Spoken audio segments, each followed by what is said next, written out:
काट दीजिए। आइए, सबको मेरा अभिनंदन प्रणाम। और बड़े दुख की बात है कि हमारे बीच में जो कलाकार थे गोरखपुर के जुगानी भाई का देहावसान विगत 14 फरवरी 2025 को हो गया।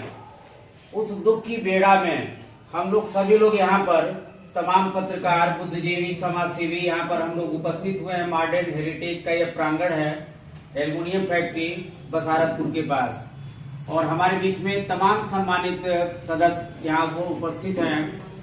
सबसे हमारे प्रणेता जो इस समाधान वेलफेयर फाउंडेशन को एक दिशा देने वाले पंडित रामकृष्ण शरणमणि त्रिपाठी और उनके पिता सुधा बिंदु के संचालक त्रिपाठी जी हमारे बीच में उपस्थित हैं। पत्रकार हमारे बीच में बीपी मिश्रा जी, आदर्श श्रीवास्तव जो परफेक्ट मिशन के संपादक हैं, ब्यूरो प्रभारी हैं, सुनील पांडे जी परफेक्ट मिशन के हैं, और महेश श्रीवास्तव जी, एसके सिंह जो लखनऊ से सजग सर्वजन एक पत्रिका निकलती है, मेडिवेयर हॉस्पिटल के संचालक हमारे बीच में रामेश्वर मिश्रा जी भी उपस्थित है। तो बड़े अच्छे ढंग से लोग कलेक्शन कर रहे हैं, तो ये हम लोगों के लिए भी एक आदर्श है। जज्बे को हम सलाम भी करते हैं।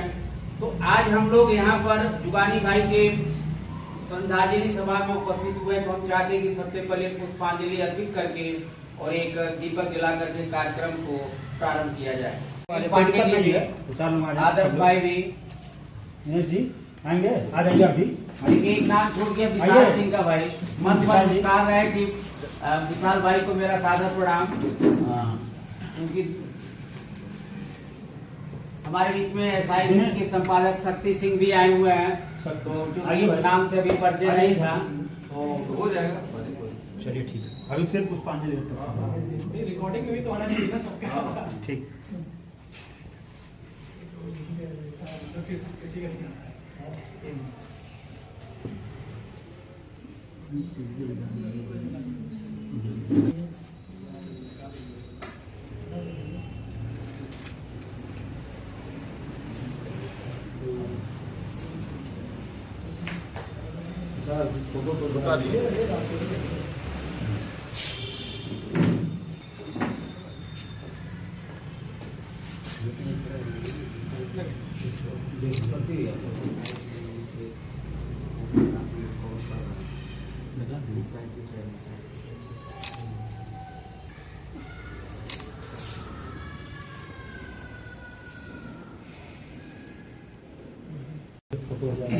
आराम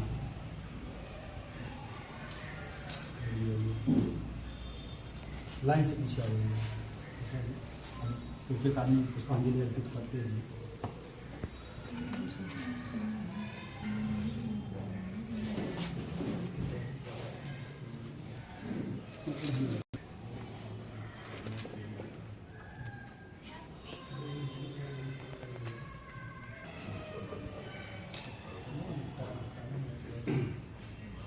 हेलो, कर रहा हूँ।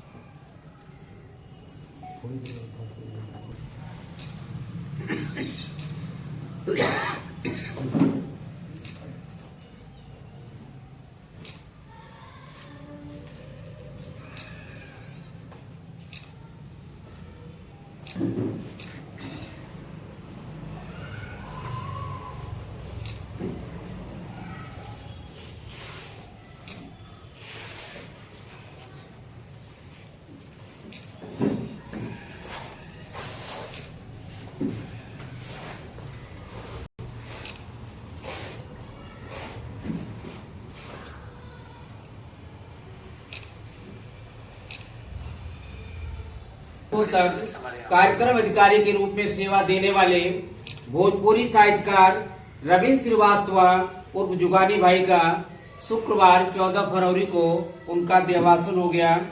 भोजपुरी के लिए उन्होंने जो योगदान दिया, सदैव राष्ट्र उनके सम्मान के लिए कृत संकल्प भी है।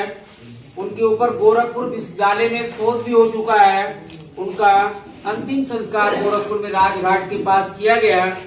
उनके निधन से साहित्य प्रेमियों में एक शोक की लहर दौड़ गई। उसी अवसर पर आज मॉडर्न हेरिटेज जो कृष्णा नगर प्राइवेट कॉलोनी में है, परम श्रद्धेय स्वर्गीय रमेश श्रीवास्तव जुगानी भाई के निधन पर एक शोक सभा का यहाँ पर आयोजन किया गया। उपस्थित हैं सर, आप तो गोरखपुर से बरसों से रहे हैं, तो कुछ उनके बारे में दो चार शब्द ऐसे जो आप उनसे मुलाकात भी किए होंगे। जुगानीपुर पास में उनका निवास स्थान है और बहुत ही करीब से हम लोगों का संबंध रहा है। खुशी इस बात की है कि उन्होंने जमीन से उठ करके आसमान तक आज जो हर इंसान के दिलों में पहुंचा है, ये अपने आप में अविस्मरणीय, भूला नहीं जा सकता। इस सब बहुत बड़ी सबक की जिंदगी से हम लोगों को लेनी चाहिए कि अपने आप को जमीन से उठा के कहां तक जगत में इनका नाम स्वर्ण अक्षरों में लिखा जाता है।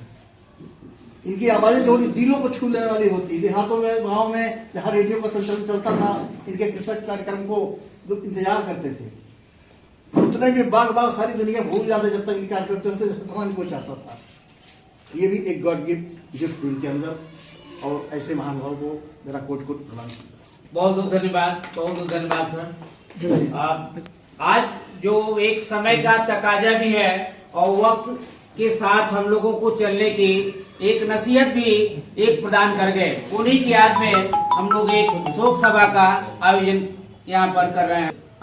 माननीय त्रिपाठी जी, मोबाइल का क्रेज आ गया है, लेकिन पहले आज से 20 साल 25 साल पहले जो है रेडियो एक संचार का सशक्त माध्यम होता था, जो हम लोगों को एक निष्पक्ष खबरें दिखाने का प्रयास करता था। हमको याद है कि 82-83 का दशक था, जब 1982 में एशियाड भारतवर्ष में आया था, तो उसमें गोरखपुर में एकमात्र टीवी जो है गोल घर में सिवाय होटल के पास जो गांधी जी की प्रतिमा है वहां पर लगी होती थी।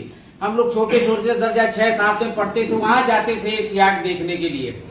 तो बड़ा लंबा समय बीत गया, लगभग 40-45 साल का समय आ गया।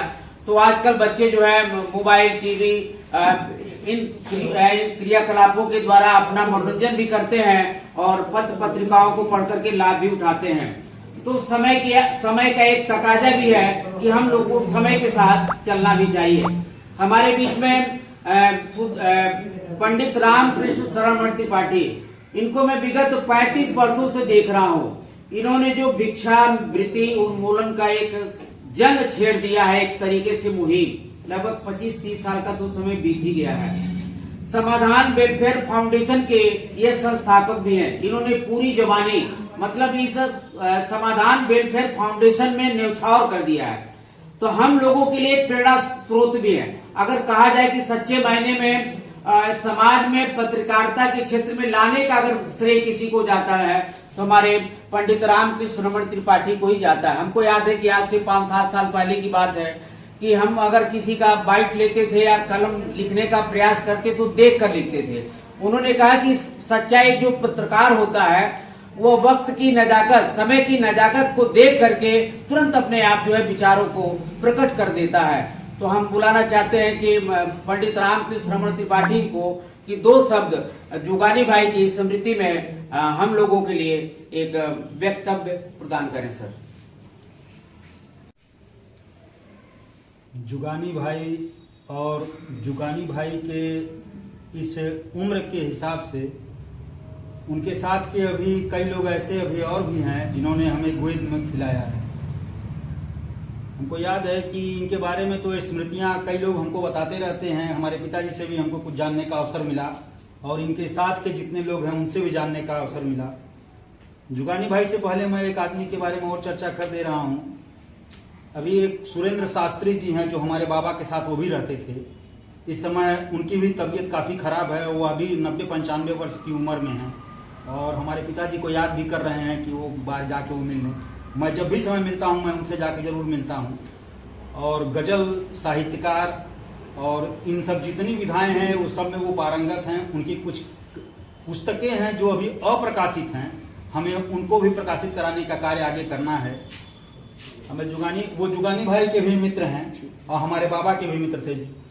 जुगानी भाई हमारे वहाँ भी आते थे और हमारे बाबा भी उनके वहाँ, चूंकि कई पुस्तकें हमारे बाबा की छपी हुई हैं जिसमें जैसा मैंने देखा और जैसा मैंने पढ़ा, जो लोगों ने मेरे बाबा को पढ़ा था, स्वर्गीय सुधाबेन त्रिपाठी जी को, उनके बारे में उनके विचार आए थे और उन विचारों को फिर पिताजी ने पुस्तकाकार किया, जिसको फिर वह पुस्तक बनी कि जैसा मैंने देखा। तो जितने लोगों ने उनको देखा था उन्होंने अपने विचार दिया और फिर जो उनकी पांडुलिपियों को पढ़े, गद्य में, पद्य में और एक और काव्य में, जो भी विधाएं थी, 3 विधाओं में 3 खंडों में उनकी पुस्तकें प्रकाशित हैं और ग्रंथ है वो। 64 पुस्तकों की उन्होंने रचना की थी बाबा ने। उसी में से जो जुगानी भाई का जो वक्तव्य है, मैंने उसी को वक्तव्य को पढ़ा कि वो बाबा को कैसे जानते थे और जो इनके लोग थे। आकाशवाणी से भी हमारी मुलाकात हुई थी, विवेकी राय जी थे, बिंदवासिनी राय जी आकाशवाणी में, उन्होंने इनके बारे में बताया। मैं पर्सनली इनके घर पे गया था, इनके घर से इनका भी इंटरव्यू लिया हूँ मेरे फेसबुक पेज पर, आज भी वह संरक्षित है। इन्होंने कितने साहित्यकारों का इंटरव्यू लिया, कितने साहित्यकारों को कार्यक्रम दिया आकाशवाणी में। इनका एक, जब हमसे इनसे चर्चा होती थी तो ये बताते थे कि आपके बाबा हमारे पास आते थे और किसी न किसी साहित्यकार को लेके आते थे, लेकिन उन्होंने आज तक कभी यह नहीं कहा कि मेरे लिए भी एक कार्यक्रम का अरेंजमेंट करें, मैं भी कुछ कहूंगा। वो हमेशा दूसरों के लिए कहते थे और उनको आगे बढ़ाने का कार्य करते थे। यह प्रेरणा मुझे को उन्हीं से मिली है कि मैं अपने, चाहे जो भी 45 साल की उम्र लगभग हो चुकी है, जो चीजें मुझे नहीं मिल पाई या जो मेरा सपोर्ट नहीं कर पाया, मेरा उद्देश्य रहता है कि मैं जो भी वो प्रतिभा है वो आगे बढ़ रही है, मैं उसका सपोर्ट करूं, उसे मंच प्रदान करूं। जुगानी भाई और इनके जैसे और भी महेश जी और जो भी लोग हैं, जो पुराने लोग हैं, उनका आशीर्वाद आज भी मेरे साथ बना हुआ है। गिरिजेश राय जी हैं, जुगानी भाई हैं और रामदेव शुक्ल, आचार्य रामदेव शुक्ल जी भी हैं, केसी लाल जी हैं। इन सभी लोगों का सानिध्य हमको प्राप्त होता रहता है। उनसे मिलने के बाद ये लगता है कि आज मैंने फिर अमृत पी लिया और फिर से पुनः जागृत हो गया। मतलब एक ऊर्जा का कार्य करता है।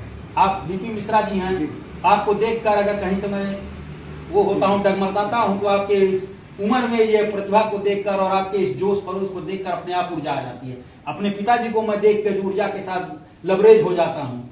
वह अपनी उम्र 24 साल बताते हैं और इसके बाद 23 बताएंगे, फिर 21 बताएंगे, फिर 20 बताएंगे।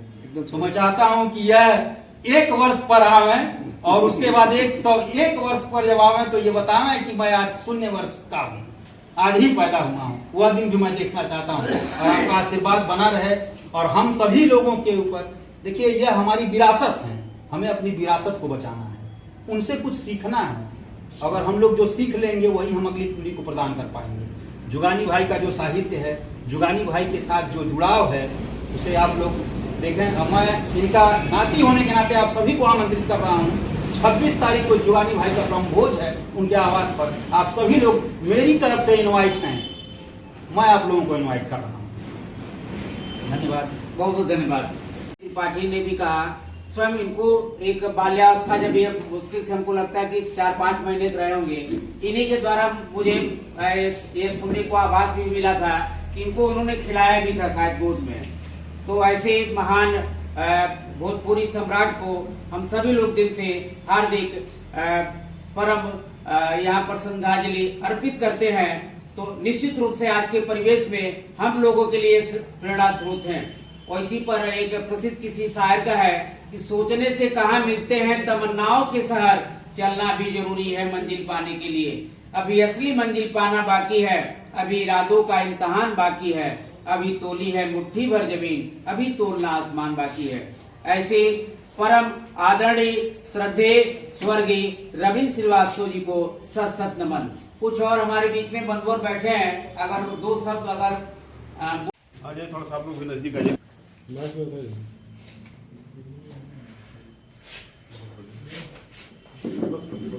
भाई साहब देखेगा।